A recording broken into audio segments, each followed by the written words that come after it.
what I put here. I saw a lot of people went over and hey, good enough. Something looked very suspicious to me out here offshore in the middle of the Atlantic Ocean, actually. This looks like the ships are very active today. This is individual ships and chemtrails as well. Heavy chemtrails in this material. They are spraying in the Atlantic Ocean with ships and chemtrails, creating havoc for Europe, most likely. We'll look at the last 2 hours. I just want to get about to go work at my mom's house, rebuilding her house, but I just wanted to show this to y'all before I leave.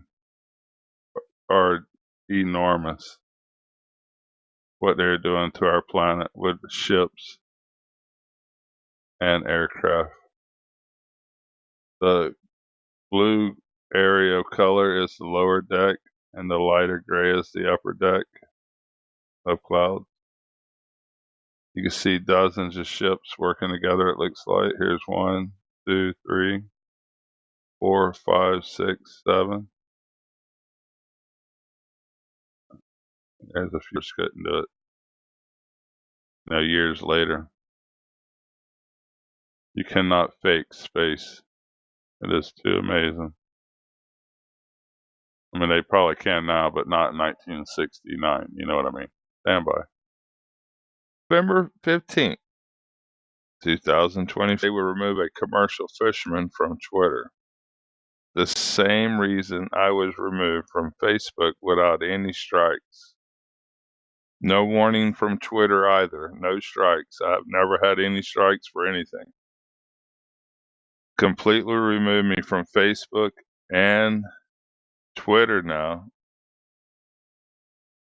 And TikTok was one of the most censored platforms I ever tried to get on and talk about weather. They censored everything. So I never did any videos on TikTok after a few weeks. But look at this. This is why I believe I was removed. This is the Hurricane Maker. When I showed this on Facebook, they kicked me completely off Facebook. Here is this machine working a few days ago, and when I showed this machine working, they removed me from Twitter. And this is truly what I believe had me removed. I showed lasers, I believe, lighting storms and lighting fires and maybe helping a volcano go off, but I really don't think that's why. This here has been a problem for me from the beginning. This is the Hurricane Maker. Stand by for the truth. The most censored topic on the internet is weather control. They'll never admit to this because the liability will be too much. It is completely self-propelled. And if it gets too rough for the pontoons, it can sink down and ride it out like a regular oil rig. And it can still maneuver, I would imagine. These devices come in many different forms on many different platforms, and including what I believe is also the new satellite system, soon to be 42,000. This, I believe, is the largest weapon surrounding the planet. Put up the first generation Star Wars system in the 90s, 1995.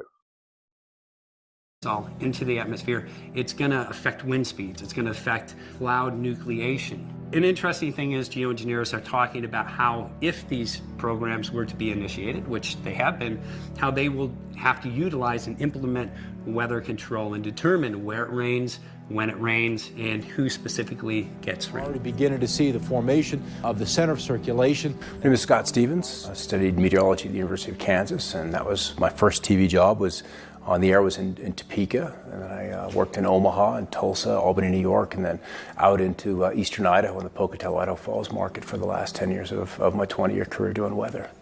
It wasn't until about 2005 when I got deep into the weather modification aspect of this story of geoengineering, one of the parts of the program that is very important, that plays into the chemtrails, is the precision of these actions in the atmosphere. These chemtrails are absolutely required, so they introduce the right energy at the right location for the right length of time. These trails are wires in the sky. The combined technologies like HAARP and the chemtrails were designed to work together as weather weapons.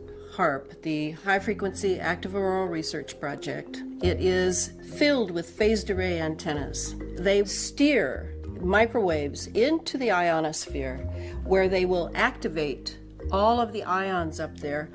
They can use excitation waves that actually affect the metallic particles. So we've ionized the air column. They can heat it, they can cool it. HAARP has directional antennas, and they can focus their antennas on where they want to move the jet stream, and they can hit the jet stream, and they create an artificial high. If you accentuate the high, if you amplify a little bit, it's like building a mound of dirt. And you have a little creek or a little stream of water coming. You build the mound of dirt, that water's not going to go through it. So you build the mound, and then that's going to impact storms that are inbound. And so it's very easy to add those particulates of aluminum, barium, and whatever else they want to put in there. And as you add heat to that, those particulates then radiate the heat into the atmosphere, and it warms. And what does a warming atmosphere do? Boom, it expands. We see more intense droughts.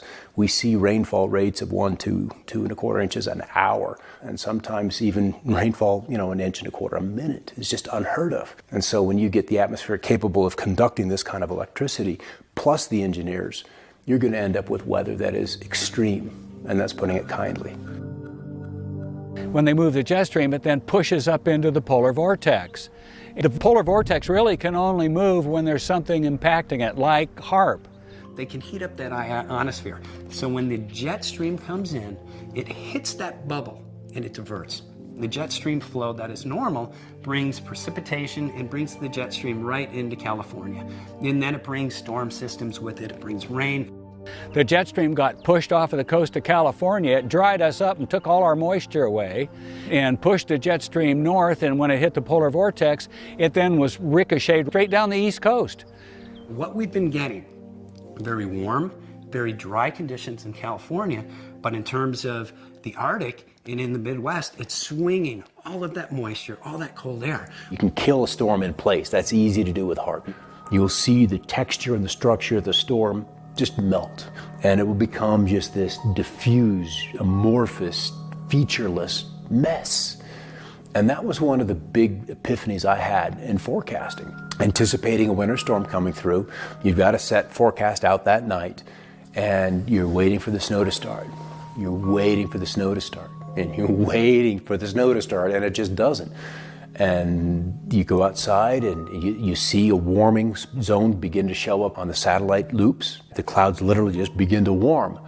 And then that collapses the potential of the storm to put down the moisture. It's done. It's shot.